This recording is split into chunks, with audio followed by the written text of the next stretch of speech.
Good morning student. आज हम लोग विमीय विश्लेषण में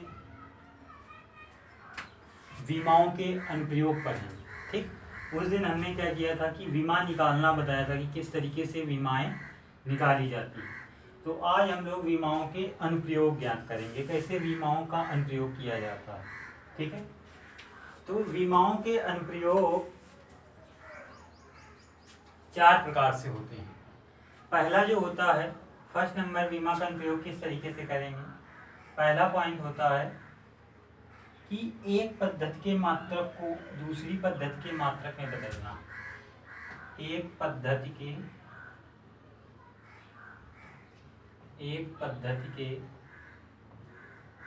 मात्रक को दूसरी पद्धति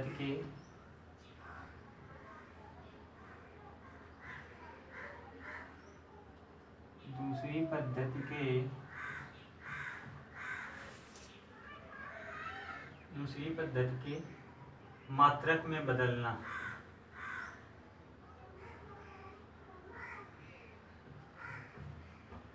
ठीक है, एक पद्धति के मात्रक को दूसरी पद्धति के मात्रक में बदलना। किस तरीके से बदलेंगे, ये विमाओं के द्वारा ज्ञात करेंगे।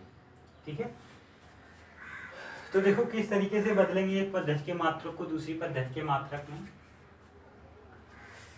हम जानते हैं कि किसी भौतिक राशि के आंकिक मान तथा संगत मात्रक का जो गुणनफल होता है वो एक नियतांक होता है। ठीक है, हम जानते हैं किसी भौतिक राशि के आंकिक मान और संगत मात्रक का जो गुणनफल होता है वो एक नियतांक होता है। ठीक है, तो मान लें कि यदि किसी भौतिक राशि P के आंकिक मान दो अलग अलग पद्धतियों में n1 व n2 हैं तथा उनके मात्रक u1 व u2 हैं। ठीक है, मान लें यहाँ पर कि माना किसी भौतिक राशि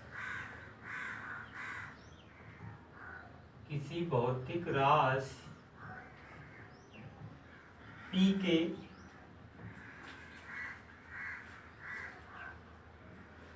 दो अलग अलग पद्धतियों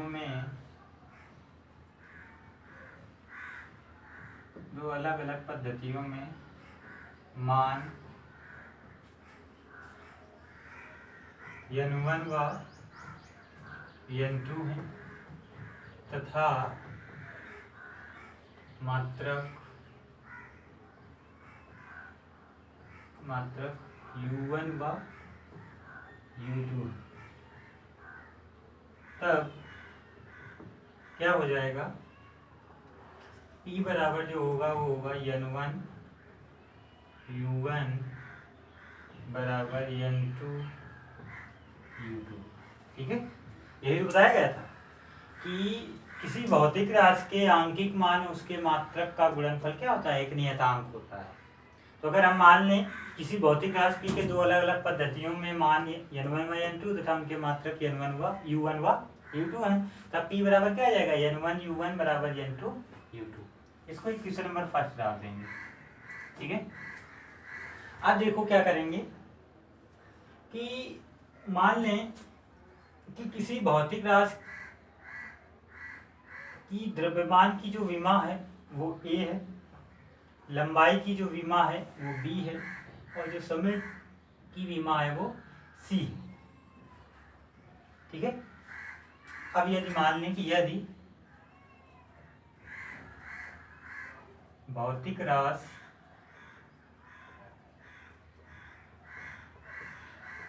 P में द्रव्यमान की विमा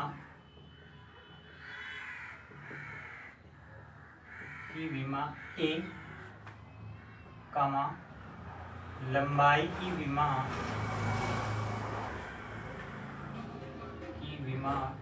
b तथा समय की विमा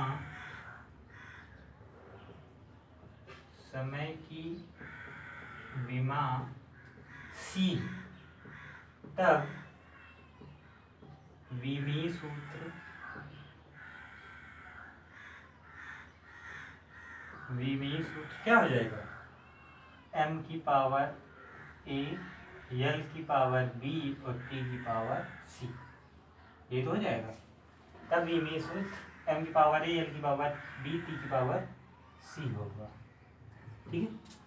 अगर मान लें कि भौतिक राशि में जो मान की जो विमा है वो a है, लंबाई की जो विमा है वो b है और समय की जो विमा c है, तो वी में सूत्र हो जाएगा m की पावर a, l की पावर b, t की पावर c।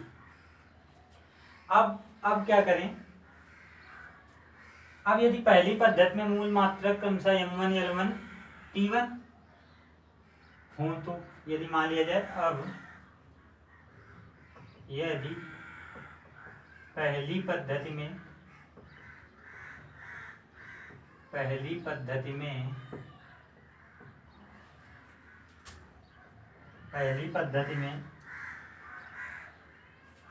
मूल मात्रक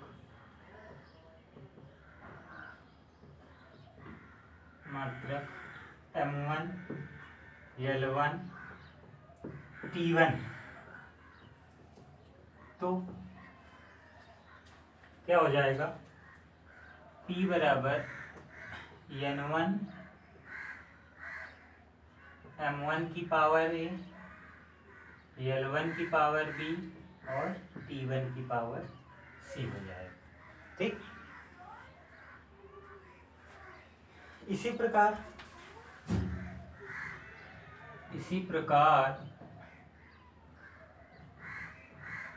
दूसरी पद्धति में p बराबर क्या हो जाएगा, n2 की पावर a, l2 की पावर b और t2 की पावर c। अतः क्या हो जाएगा, n1 u1 बराबर n2 u2 से। ठीक। n1 u1 आ जाएगा हमारा n1 m1 की पावर a, l1 की पावर b, t1 की पावर c बराबर n2 m2 की पावर a, l2 की पावर b और t2 की पावर c। या हम यहाँ से अगर हम n2 बराबर निकालना चाहें तो n2 बराबर आ जाएगा n1 m1 अपॉन m2 की power a into l1 upon l2 की पावर b और t1 अपॉन t2 की पावर c। ठीक है। इस फार्मूले के द्वारा एक पद्धति के मान को दूसरी पद्धति के मान में हम बदल सकते हैं। ठीक है। मान लेंगे कि माना किसी भौतिक राशि के दो अलग अलग पद्धतियों में मान क्या है, n1/n2 तथा मात्रक u1/u2 है, तो n1u1 बराबर n2u2, क्योंकि p एक भौतिक राशि। ठीक। यदि भौतिक राशि में मान की विमा a, लंबाई की विमा b और समय की विमा c है, तब विमी सूत्र क्या हो जाएगा, m की पावर a, l की पावर b, t की पावर c, क्योंकि विमा में हमने बताया था कि मूल मात्राओं के घात के रूप में चढ़ाई जाती है। अब यदि पहली पद्धति में मूल मात्रक m1, l1, t1 है, तो p बराबर क्या आ जाएगा, n1 m1 की पावर a, l1 की पावर b, t1 की पावर c। यही u1 के स्थान पे मान रखा गया है। ठीक है। दूसरी पद्धति में निकालेंगे तो p बराबर n2 की पावर a, l2 की पावर b, t2 की पावर c आ जाएगा। अब समीकरण फर्स्ट से n1 u1 बराबर n2 u2। ठीक है। यहाँ पे क्या लिख लेना, समीकरण फर्स्ट से। ठीक है।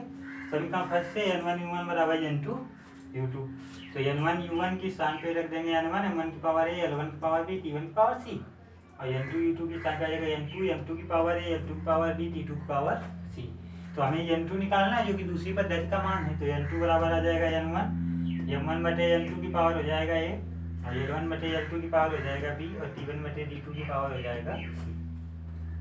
इस विधि द्वारा हम एक पद्धति के मात्रक को दूसरी पद्धति के मात्रक में बदल देंगे। ठीक है। n2 बराबर n1। अब देखो कैसे करेंगे, कोई एग्जाम्पल के तौर पर देखें। अगर एग्जाम्पल एक देखो, अगर कोई एग्जाम्पल लेते हैं,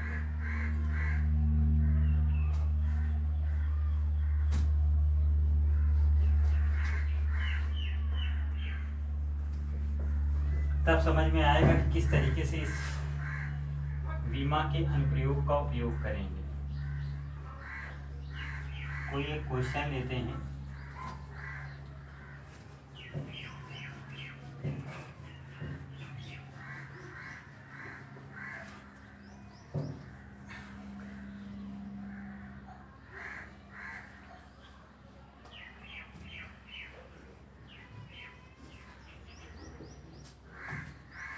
देखो कैसे करेंगे जाके।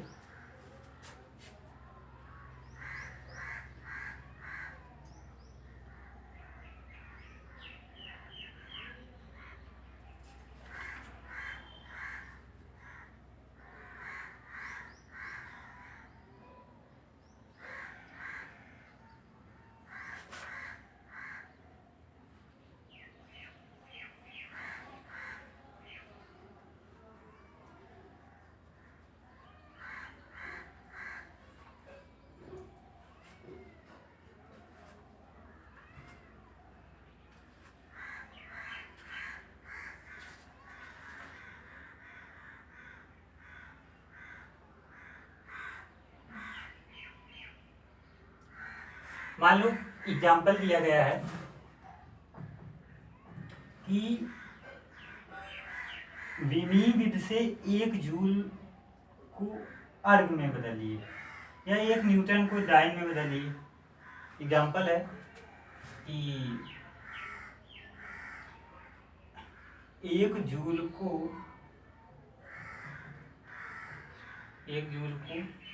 अर्ग में बदलिए, अर्ग में बदलिए।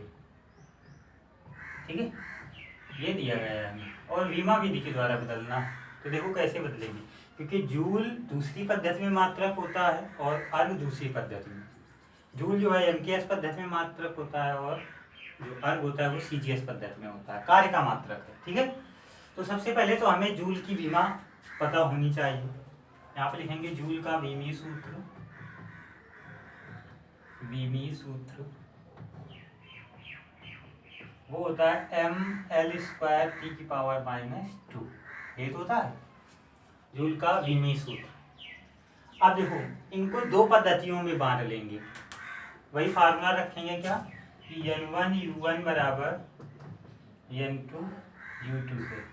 ठीक है, तो पहली पद्धति में मान लेंगे M1L1T1 है जिसकी विमाएं ABC, और दूसरी पद्धति में M2L2T2 मान लेंगे तो विमाएं ABC पे रखेंगे जाके। ठीक है, तो उसी से लगाएंगे तो N1U1 अगर निकालें वो आ जाएगा, N1 का मान हमारा 1 जूल है, उसके स्थान पे 1 रख देंगे। ठीक है, U1 में विमा रखेंगे M1 की पावर 1 ही है, L1 की पावर 2 और ये हो जाएगा T1 की पावर -। ठीक है, ये आ जाएगा N1U1। इसी प्रकार N2U2 निकालें तो N2 तो हमें निकालना है, ये हो जाएगा M2, ये हो जाएगा L2 की पावर 2, ये आ जाएगा T2 की पावर -2। ठीक है, अब दोनों को बराबर कर दें तो क्या आ जाएगा 1, इसको समीकरण फर्स्ट डाल देना। ठीक, समीकरण फर्स्ट से क्या जाएगा 1 M1 L1 की पावर 2 T1 की पावर -2 बराबर N2 M2 L2 की पावर 2 और T2 की पावर -2। अब हमें N2 निकालना है तो N2 बराबर क्या आ जाएगा, ये तो 1 ही है, 1 से कोई मतलब नहीं, ये आ जाएगा M1 अपॉन M2 की पावर 1, इधर आ जाएगा L1 अपॉन L2 की पावर 2 और ये आ जाएगा T1 अपॉन T2 की पावर -। अब देखो जो पहली पद्धति में M1 L1 T1 है वो जूल एमकेएस पद्धति में है, तो M1 द्रव्यमान जो होगा किलोग्राम में होगा और लंबाई जो है वो मीटर में होगी और T1 जो है वो समय जो है वो सेकंड में। दूसरी पद्धति में M2 जो होगा वो ग्राम में होगा, L2 जो है वो सेंटीमीटर में होगा, T2 जो है वो सेकंड में होगा। तो उसी प्रकार से चेंज करेंगे जाके। तो पहली पद्धति में M1 को क्या लिखेंगे, किलोग्राम में, और बटे M2 को ग्राम में, ठीक है, की पावर 1। और L1 को हम लिखेंगे मीटर में और इसको सेंटीमीटर में की पावर 2। T1 सेकंड में और ये भी सेकंड में, ठीक है, की पावर माइनस। किलोग्राम को ग्राम में बदलेंगे तो आ जाएगा 1000 ग्राम बटे ग्राम की पावर 1 है। मीटर को सेंटीमीटर, तो 1 मीटर में 100 सेंटीमीटर होते हैं बटे सेंटीमीटर की पावर 2। सेकेंड से सेकेंड कैंसिल आउट हो जाएगा, तो 1 की पावर माइनस। इसमें ग्राम से ग्राम कट जाएगा, सेंटीमीटर से सेंटीमीटर। तो 1000 का मतलब होता है 10 की घात 3, 3 की पावर 1 करेंगे, यही आ जाएगा 10 की घात 3 इंटू 100 सेंटीमीटर, सेंटीमीटर से कट गया 100 को 10 की घात 2, और 2 दूना कितना हो जाएगा 4, ये आ जाएगा 10 की घात 4, और ये आएगा 1, ये आ जाएगा 10 की घात 7 पार। ठीक है, तो ये आ जाएगा N2 का मान। ठीक है, उसके कहने का मतलब है 1 जूल में 10 की घात 7 अर्ग होते हैं। इस तरीके से हम उसको चेंज कर लेंगे। ठीक है, तो इस तरीके से हम एक पद्धति के मात्रक को दूसरी पद्धति के मात्रक में बदल सकते हैं। जैसे जूल को हमने अर्ग में बदला तो 1 जूल बराबर 10 की घात कितना 7 अर्ग निकल गया। ठीक है, ओके, थैंक यू। और आगे जो है अगले वीडियो में बताया जाएगा।